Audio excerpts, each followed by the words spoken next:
an alternative, something that wasn't within the dominant culture. And they ended up finding this land, and it was abandoned. Some people had been farming it for a while. I think there's remnants of old equipment up there. And they managed to buy it by sort of blackmailing celebrities into giving them money for a project for the people. And it worked. so they managed to buy this land, and people moved up there in '68 and seemed to not really have a plan for what they were doing there. They knew that they didn't want to replicate dominant culture, and so a lot of effort was put into deconstructing and breaking down social norms and expectations. And it was chaotic at times. You know, they were trying to break down all connections with possessions, and so even your clothes were not your own. And so then at the end of the day, all the clothes were supposed to go on hooks on the walls, and everyone got everything. No one was allowed to form couples for a while. Everyone was supposed to sleep in the main area, and there were just all these sort of attempts to break apart our social expectations and sort of, without naming them, untangle our implicit biases of what society ought to be. Wind, would you describe, if names or no names is fine, but who this group of people, when you say they, how many people, what were they coming from? Can you give us a sense? I mean, within my understanding of all of the the social currents around there, it's really from all over the place. You know, there was some people from a group called Up Against the Wall Motherfuckers, and they're sort of well known from New York, and their name came from what the police would shout at them, you know. And quite a few of these people were, I think, interestingly and possibly relevantly Jewish, actually. And there was sort of this willingness to live communally. I think that was sort of, there was some understanding of what was required to do that, and I think it's reflected in the kibbutzes in Israel and in other aspects of Jewish culture. And so it was a pretty diverse group. Like, there was the Diggers, and they were in San Francisco, and there were people from that, and there was a lot of cross-cultural exchange going on. There were other communal land projects and all sorts of other counter sort of revolutionary movements, and so there was a lot of exchange in the first few years. And the founder, if there was to be one person pointed at, it would be a man named Richard Marley. He and his sister Elsa, I think sister. Unfortunately, I don't have the most cataloged history of the place, of all the people and where they came from. But there was about 100 people there, I think, pretty quickly, and it was kind of a mess, and it was kind of chaos. They ended up, you know, there was an outbreak of hepatitis, and there was, you know, all sorts of, you know, things they had to figure out on how to live together. As one of the people said it, he said they didn't know what they were doing or how to do it, but they committed to the process of trying to figure it out. And yeah, like, gosh, there's so many little stories, you know, there's so many different people involved. Like the midwife who caught me when I was born, she came up there because one of her friends was having a child, and she ended up like hitchhiking up and riding in on the back of a motorcycle, and ended up staying there for 15 years. You know, there was a lot of effort put into growing food and gardens and kind of stability. And I was born there in 1982. And so, you know, 14 years after it was sort of founded, so it had stabilized quite a lot, and a bit of the exploratory kind of, the elbows out kind of making space for something had sort of settled down, and something more stable had sort of emerged out of it, and a lot of it was premised around raising children together and growing food.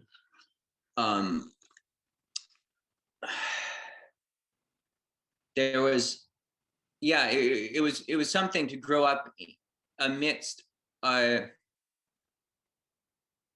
Well, I didn't even really realize the culture I grew up, or the place I grew up in, was strange, because it was everything that I knew. I have, so many people who I know and have known since I was born, and who were there when I was born. And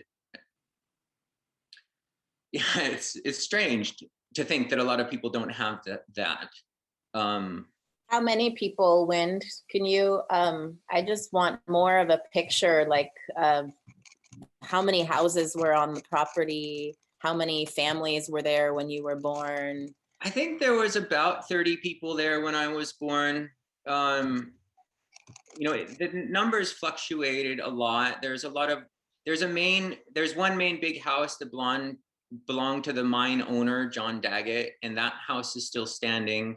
And it had the main kitchen, big larders and big long tables for eating in. There was, bookshelves, libraries full of books, and, free boxes of clothes in the attic, and a grand piano, or like a baby grand piano, and, a stand-up bass, and all, just kind of like the big things were there.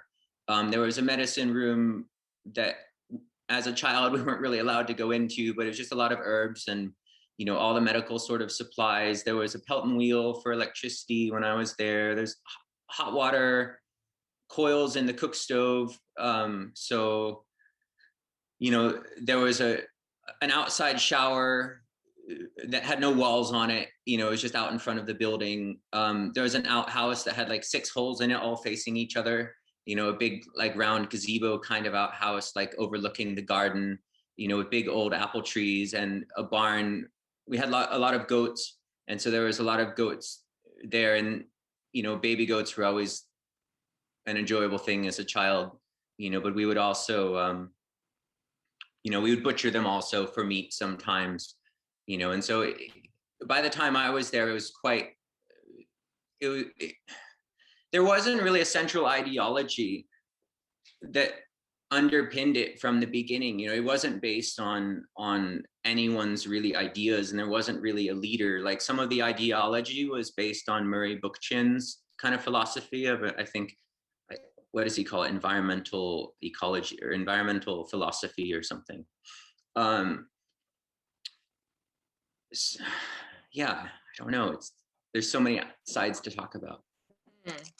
So I'm curious about, just in relation to the name of this symposium, Artists Dismantling Capitalism, and you were kind of getting at the history of how it began, which I'm curious if when you came in, you said there wasn't really a central ideology. How did you experience a culture inside of that?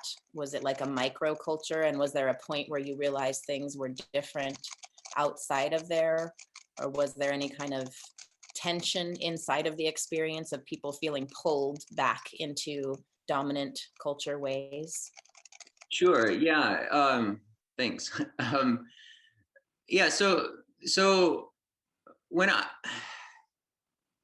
see how to start on that, like, so I guess I can say that I don't think there, like I said before, there wasn't like a founding ideology, but I think there was a willingness to find something, or to look for something that they didn't know how to articulate. And I don't think that was really ever articulated, but I think something was uncovered. And I think that the culture, for lack of a better word, was really simple in a way. It was kind of rudimentary, but it was profound. I think it was sort of an emergent property of the expression between people and place. And so when I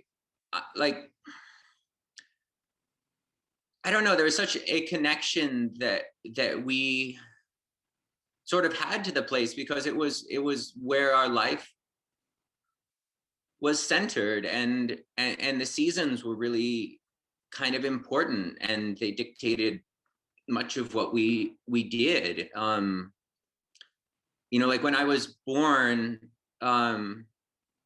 just as a little story, like, so we were living in an old mining cabin about a mile up the road from the main house, and so the agreement was that if it was during the day that my mother went into labor, my brother would ride a sled down to the main house to get the midwife and all the people, because there was a lot of snow that winter, and but it was right at dusk, and so our father had to go down and brought back this whole procession of people. And I was born there as the moon, I guess, was coming up, so I got my middle name that way. And like, you know, it was like there were aspects of it that I will recognize when reading old anthropology kind of accounts of old kind of pre-agriculture, you know, like histories within, you know, Eastern Europe and kind of around in those ideas. Like I feel like the sort of social model, it was sort of matriarchal. Most of the people in charge were women. It was very centered around the hearth and the home and around the children.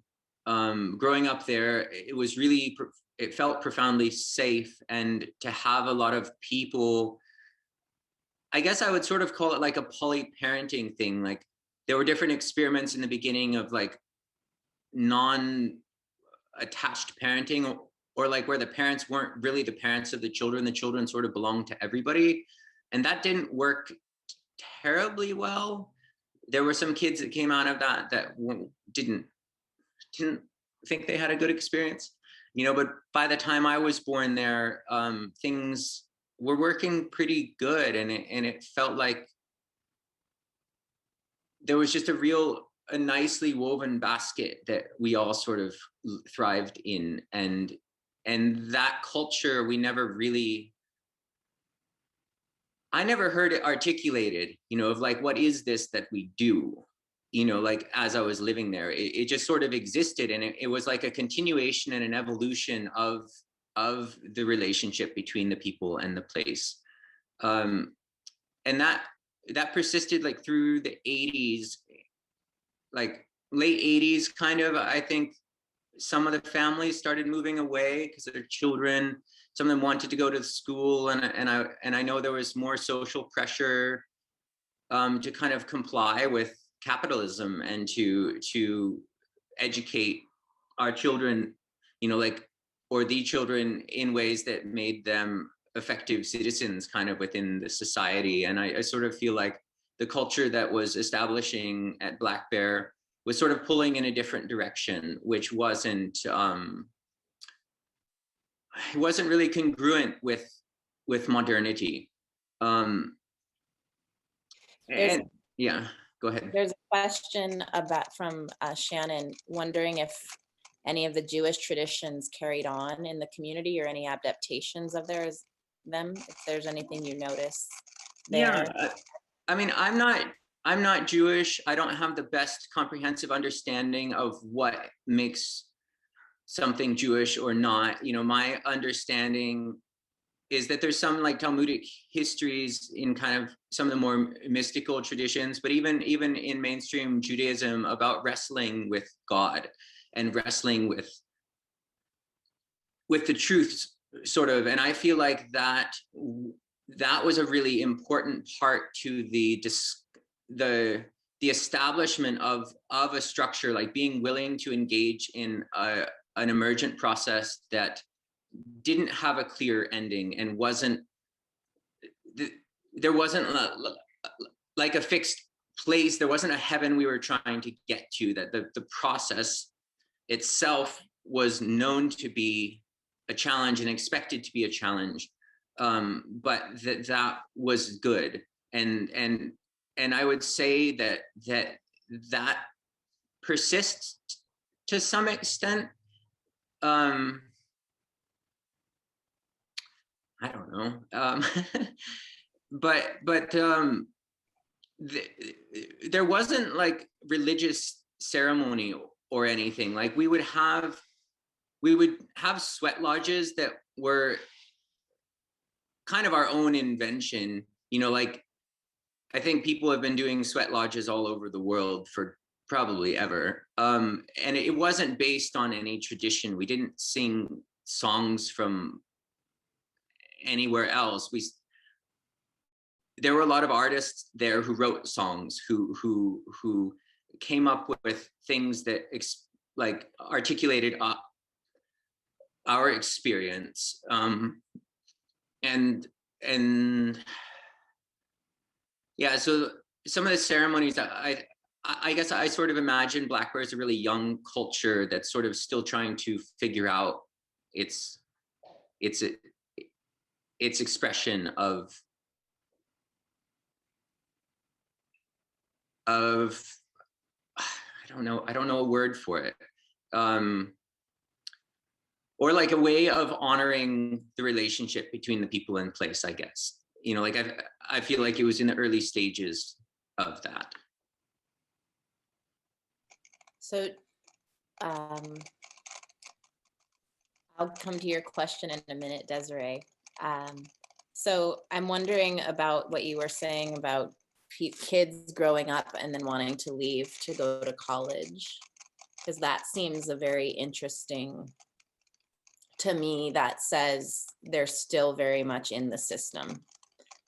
I'm wondering if there's any thoughts you have on what that pull was. Is it a fear of not succeeding in a capitalist world? Is it an ideal of, I don't know, what is it? Yeah, this is where we get into the more speculation, and so I'll try and carry the narrative to connect it to these more broad questions. And so in the 80s, as families started moving away, there kind of wasn't a replenishment of people at Black Bear. And so the people sort of who had been weaving this culture together sort of dispersed. And there was a dispersal that happened, and it got down to like one person living at Black Bear for a couple of years. And that was it. There was no one else there. And so like the continuity of the project sort of scattered. And people got pulled in different directions. I think partly because our connection to Black Bear was a burden. And I don't mean that in like a negative way, but it made us less competitive. It made us less, in a way, like less affluent, because we were, I guess, I feel like we were bound in a way to something. And I don't know that we expected that. And I don't know if we knew how to sit with that. And I think that's some of what pulled people away. And I think that the culture was changing also, and the acceptance of this alternative was pulling harder, and it was like a harder thing to resist, I think. And so as that happened, and it got down to very, very few people, it still existed, and like the land was put into a trust in the 80s, and so it wasn't owned by anyone. It was owned by this collective, and as long as the land taxes were paid, that was fine. Like nothing had to happen there, but the goats moved away, and like it just got down to the bare bones.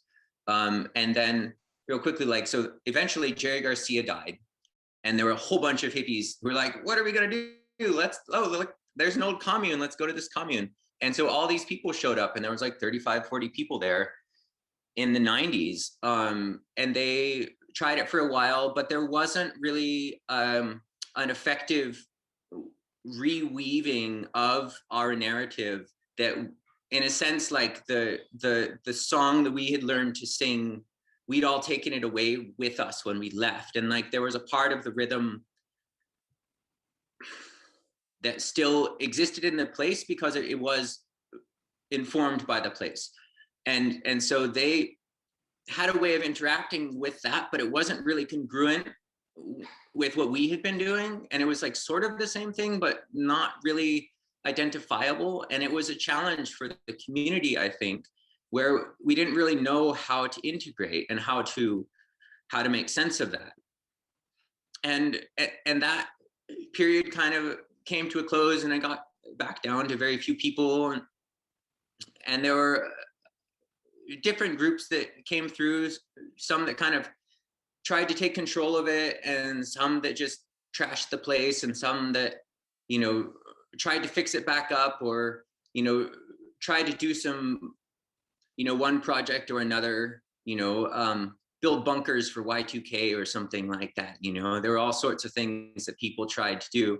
And eventually there was a group there that we had to ask to leave because they were trying to do something that was really exclusive, and it really didn't jive with the ideas of the community. And so we sort of had to come together as a group and try and articulate what we were if we weren't what they were trying to do. And that was really, that was funny. You know, we'd get together in this meeting and we couldn't agree on anything. We couldn't agree what Black Bear was. You know, all we could kind of agree on is that, well, people shouldn't harm each other and they shouldn't harm the land. And that was basically all that we could agree on. And part of my thought on that is that people didn't really understand their connection to the Black Bear family or community very well in a way to articulate it. And I think that maybe if we would have tried to articulate it in like 1985, before people started moving away, we might have been able to come up with something.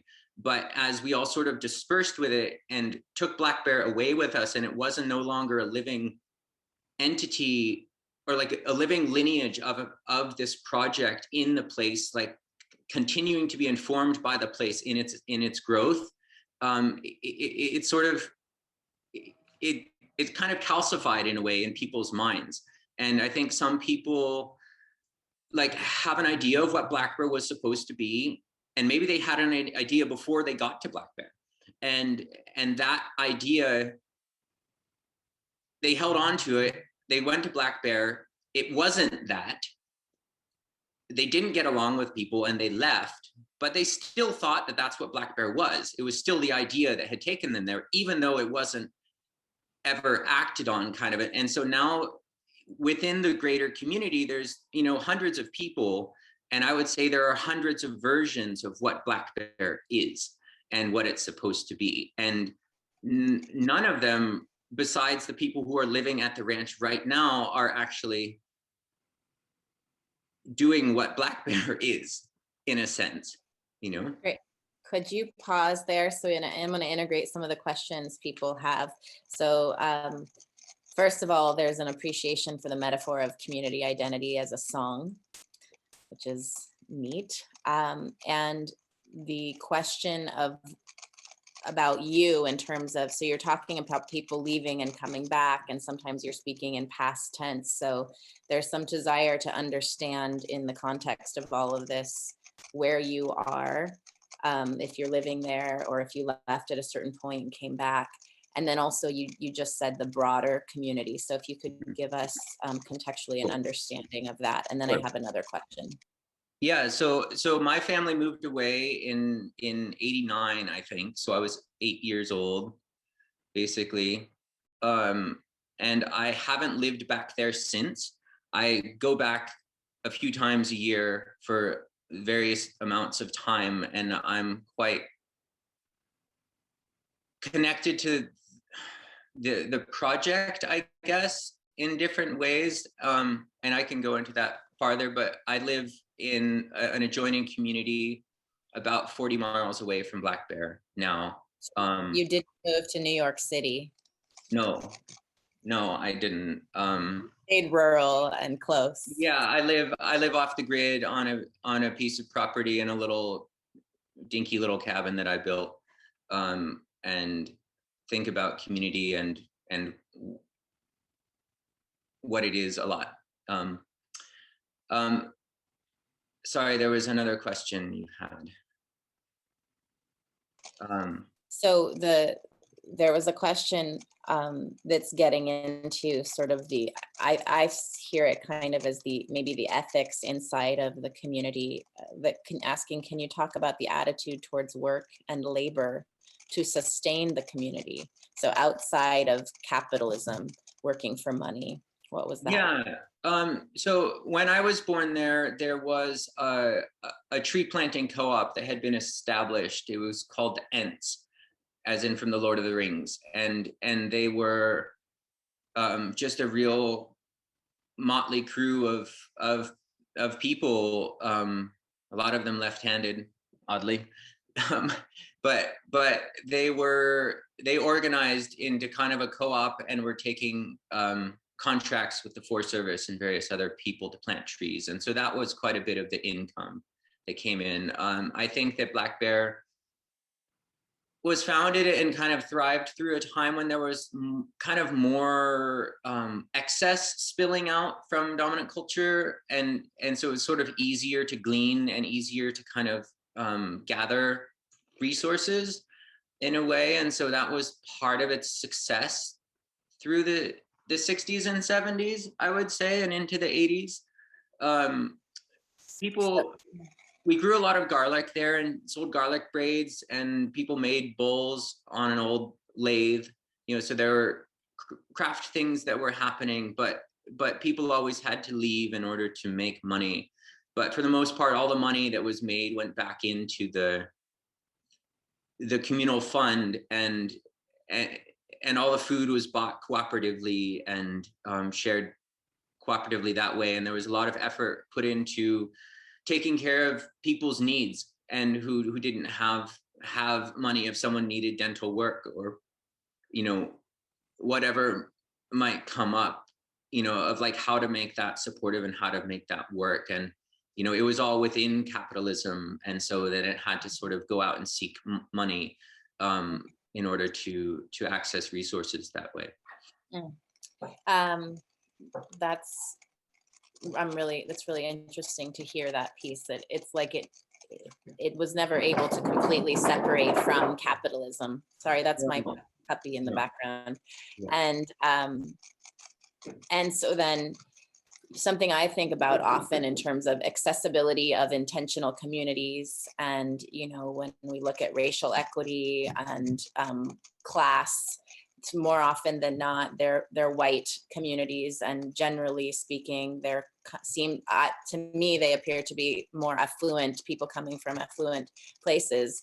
And when I think about the idea of some people coming who don't sort of have their toehold, a capitalist toehold, meaning they don't have a mutual fund, they don't have a bunch of equity or assets that they can liquefy at any point to get some money, they don't have something to fall back on.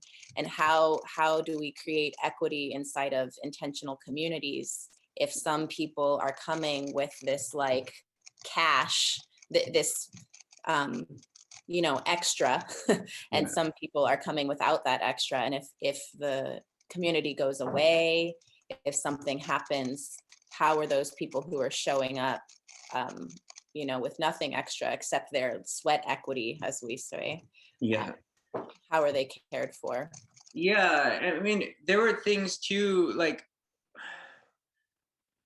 when I grew up there, all of the fences around the gardens were all split rails, like split pickets, basically like 6 foot tall, like split pickets, kind of this thick. And they did it that way because they had people and they didn't have money. And like they couldn't go and buy fencing, but they could work together and create the things that they needed, as opposed to, having access to money to buy the things that they needed. And so there was a lot of effort put into trying to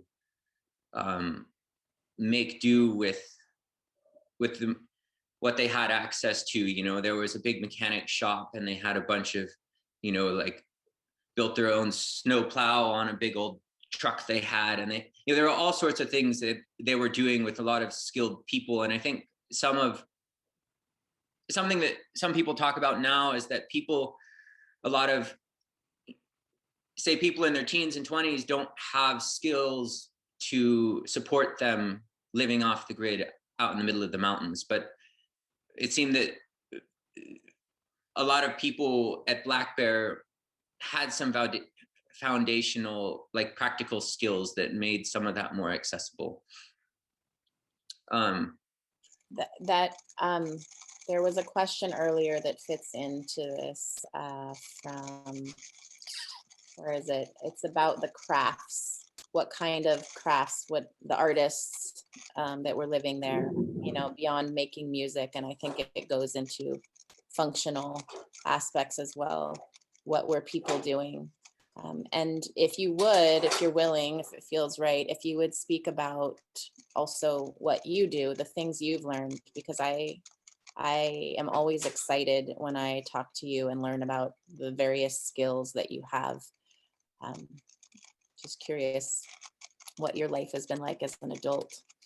Sure. Yeah. I mean, as far as crafts coming out of Black Bear, I mean, there were a lot of, you know, sewing clothes and repairing things and making shoes and carving bowls and spoons and, you know, doing metal fabrication and carpentry and building houses and, you know, writing poetry and playing music. Obviously, I mentioned that.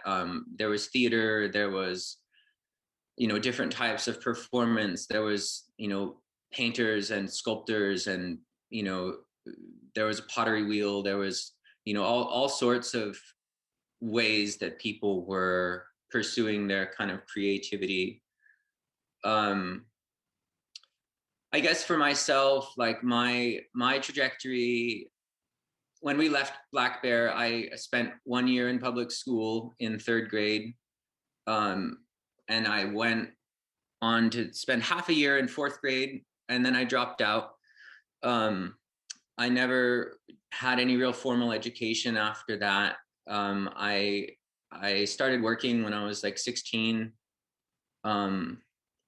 I've done a lot of different jobs, mainly mechanic type things, hands-on type things. And I've done that over various places in the world. And like art is a funny term. Well, to be an artist, like, I think that there's a lot of ways that art enters people's lives. And I think some of my, like, interest in Black Bear and in this symposium is that I think that life in a communal setting is sort of, it's sort of art. You know, it's like an art project where you don't know what the story is gonna tell you, and that's why you're writing it. And I haven't really considered myself an artist in a lot of ways, but sometimes I find that I'm sort of doing something and I'm not sure quite what it is, and I'm pondering ideas or applications and looking for threads and themes and trying to articulate them and explore them. And I would say that a lot of the, like, work that I've done, like, for money, has been related to sort of it's like a pursuit of like understanding or understanding the relationships between things. Like, most recently, I've been working on violins, doing like luthier work and adjusting the sound of violins, and it's incredibly intricate and very delicate.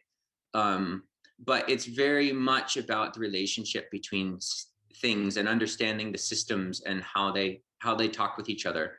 And so I guess what got me here into this room was that in the kind of, I think it was around 2013 or something like that, there was a letter written about decolonizing Black Bear Ranch. And it was written by a bunch of people who I think would identify as white settlers, who had come through Black Bear and moved into Karuk traditional territory, and were then turning towards Black Bear and saying that it was a portal that was bringing violence into the community, and that it should be, decolonized and sort of shut down. Some of the asks were kind of incoherent and hard to make sense of. But I was talking with one of the people involved the other day, and they were saying that some of the ask behind that letter was a conversation with some tribal people about their wish to live in a community again, and to know who their neighbors were, and not wanting a bunch of strangers continually showing up. And so from that came this letter about decolonizing Black Bear Ranch. And when I read the letter, I felt pretty strongly that it was being written because we hadn't figured out what we were doing with Black Bear. And in a sense, we weren't figuring out how to be responsible to that place. We had sort of engaged in something, but then sort of drawn away from it and hadn't really resolved whatever that tension was. And so we sort of left this hole, and that hole was now sort of being scapegoated, in my impression, and being blamed for this settler violence being brought against this Indigenous community, when the problem is much bigger than Black Bear. And from my perspective, Black Bear is more exemplified, or it's more of a solution than a problem to decolonization. And it was a lot to try to understand and try to unpack and try and figure out what felt that way about that project, and what decolonization meant, what it meant to really decolonize something. Like, if we were to take a piece of land that was publicly owned and give it to a governmental organization that was formed in response to the US government's requirement that tribes organize into these, empirical systems, it's like, it felt strange. It felt like that was just kind of reinforcing this takeover of sovereignty of people, and that the decentralization and the relationship between the land was sort of was more important than the structure, or I don't know how to put that into words. It felt more is like the alternative to colonization wasn't a less or like a different organization of this structure. It was a deconstruction of the structure itself.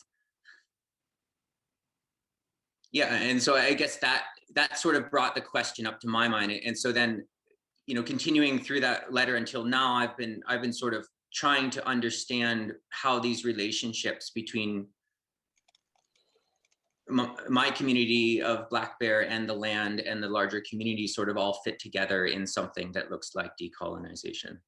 Yeah, that brings me to something I quoted you on earlier that you wrote, when you said, anything we do or grow from this place of whiteness will take from the world. Yeah. So some of the letter, or some of the language in the letter that I thought about a lot was whiteness and white, and what does white mean? Like, you look at me and like, I'm nothing other than a white person. But what does that tell you about me?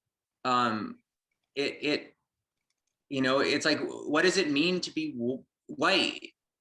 And it was really confusing, because we all have such different experiences. Like, you could look just like me and grew up in Louisiana and live in Florida your whole life, and I've never been to either place, and I you know, I don't know anything about that culture. And it's like, yeah, I can pass as a white person because I am. And, you know, but like when we try to deconstruct these systems, like what does it sort of mean? And one thing that I've thought about is like, trying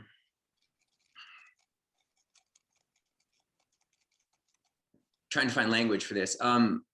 That whiteness is, to me, it is a running away from obligation. And it's like, it's like a type of purity where we reject our obligation to our family. We reject our obligation to our place.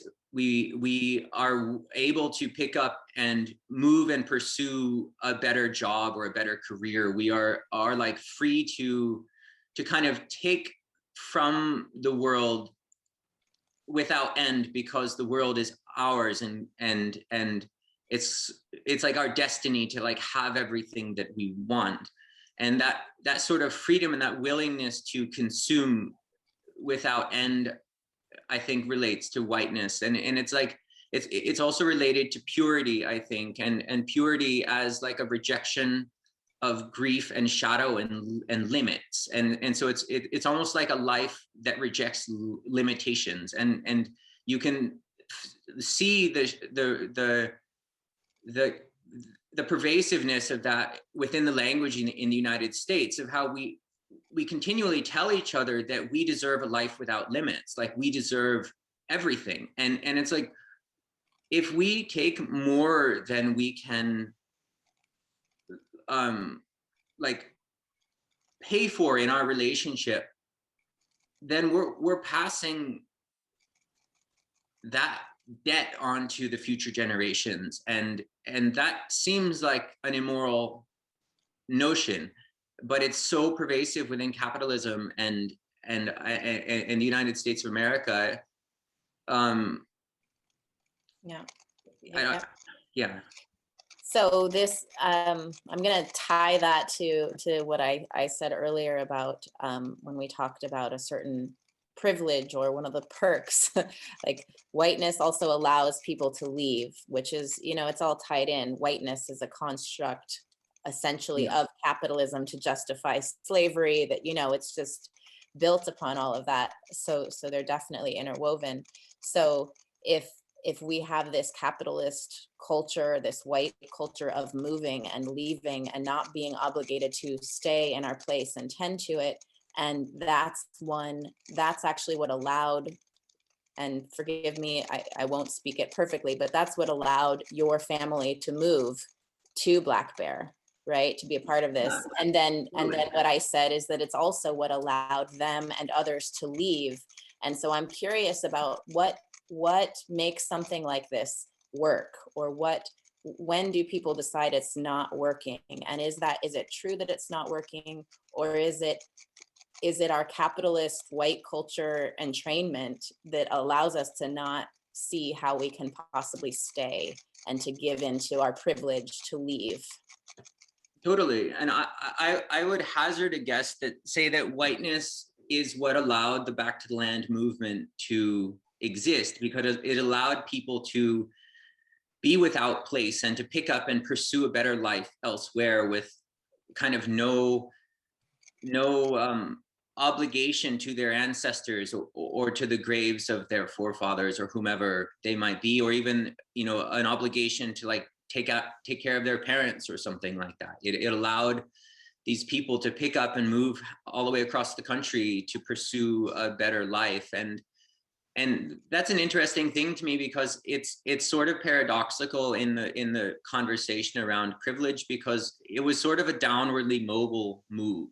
And so it was like kind of using whiteness as a privilege to go down the ladder, which I think is pretty interesting, and it's pretty anomalous within the kind of history of empirical takeover. You know, how often do people take their privilege and use their worship to like run away from everybody?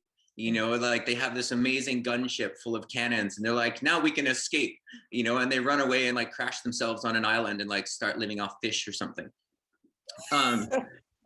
You know, like, and so it's not a common thing for people to turn away from their privilege to pursue a life that's more entangled. And so, yes, I think it was whiteness that allowed them to leave, but it was also some understanding that the what was offered by dominant culture wasn't nourishing, and it was missing things. And so it was a pursuing of a more grounded sort of life. And I feel like it was also whiteness, like you said, that allowed us all to leave Black Bear, because as the obligation of the place and the tension that was pulling us back from kind of competence and competitiveness and efficiency within culture, it was sort of it hurt a lot. And we were like, oh well, we don't have to do this, we can go move back to town and like get a job, and things will be more comfortable. And I think that was sort of an escape from that obligation and that responsibility. The word responsibility has been really interesting to me, because it's one of the ones that has been used in addressing Black Bear as a community by the tribal people, and sort of saying that like it's a place that you as Black Bear, you have to learn how to hold the responsibility for this place, because you not being responsible for the place is rippling out onto the rest of us. And so like if we're to be good neighbors, we owe our neighbors our responsibility to the place that we claim as our own. And responsible is a funny word. It sort of means to promise in return, but it also to me means the ability to respond and to be responsible, and which in patriarchy and in our capitalist system, we would say we're responsible for Black Bear. And that means legally we're on the paperwork. If someone gets hurt there, it's our problem.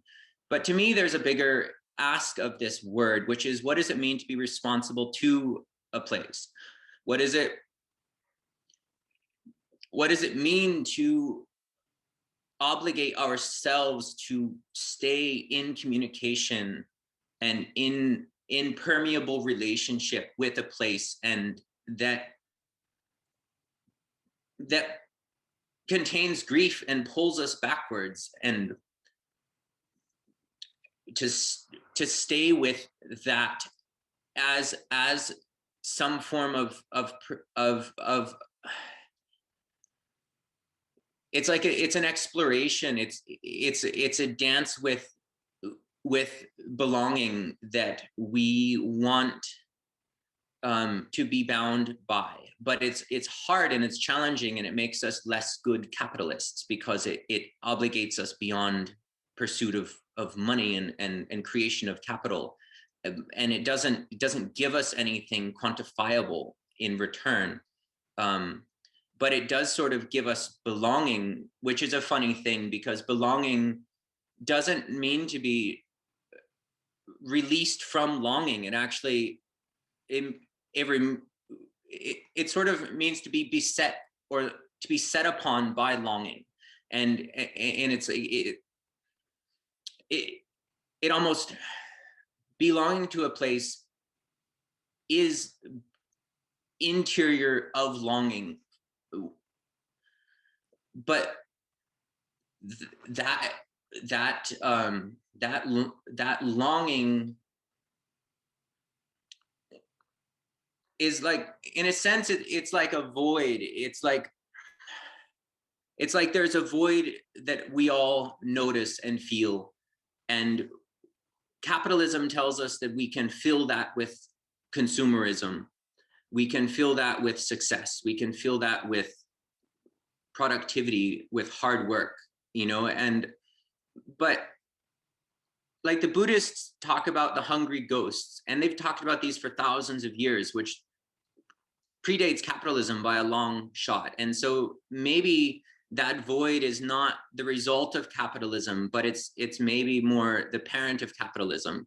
And we're trying to stuff things into this void to make it feel, so we feel the longing less. And we're sort of escaping. And I think that ties back to whiteness, where we're running away from the poverty of that longing and trying to fill it with other things. We're appropriating people's cultures and putting them in that hole. You know, we're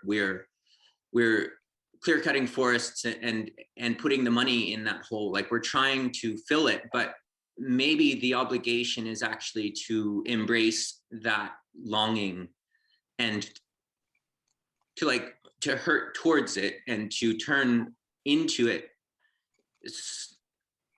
in a way that asks us to change and to be changed by that relationship that that sort of pulls us away from capitalism in a way. And it to me, it's connected with the question of decolonization. But it's, I mean, it's all, yeah. We only have a couple minutes. Oh, thanks, sorry. I just didn't want it to be, it's already going to be kind of abrupt for you. So I'm going to abruptly interrupt you and speak another quote of yours from something I liked when we were talking, and ask you a question. So it was something to the effect of, the foundation of relationship is relating. Mm-hmm. The foundation of relating is honesty.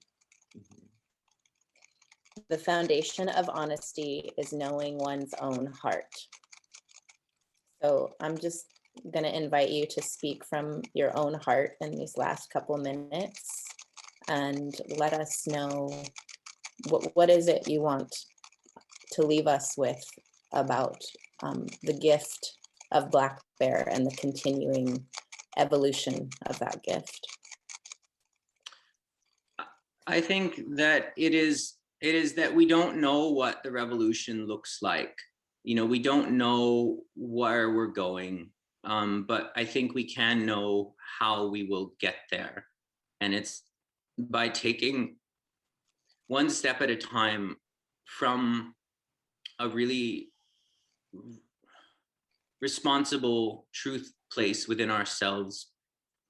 And once we take one step, we take another first step. Like, there's no second step. Like, you can't plan where you're going to arrive at. Like, that gets into the compartmentalized articulations of capitalism and all of that. And so it's like, it's a really nebulous process, but it's sort of, it's like an intuitive following of a path. And I think if we start from our centers and really honor that responsibility, it can uncover things that are closer than we knew, that contain real truth and power and connection to that longing that is beautiful. Thank you. And I'm also hearing and feel the importance to say that it involves responsibility to all relations with the land, with the people living on that plot of land, with the people on the surrounding land, with the tribal peoples, and with that history that we're still learning and finding our way to repairing. Yeah. Agreed. Okay. Thank you so much, Tia and Wind. Tia for facilitating the conversation, and Wind for such a poetic look into the history of Black Bear. It was really a pleasure to really peel back the layers of what it meant for one person to grow up there and be in continual relationship with the place. So thanks so much for making the time to be here at Artists Dismantling Capitalism. This is what it's about. Thank you, everybody who participated in this session. After this, we have the last session of the weekend, the Idea Lab Exchange, which will start in half an hour. So I hope to see you all there. And I'll see you, Wind, in just a moment when we step into the next real room together. Yeah. Thank you so much. Thanks, everybody. Yeah. Thanks, everybody. Bye.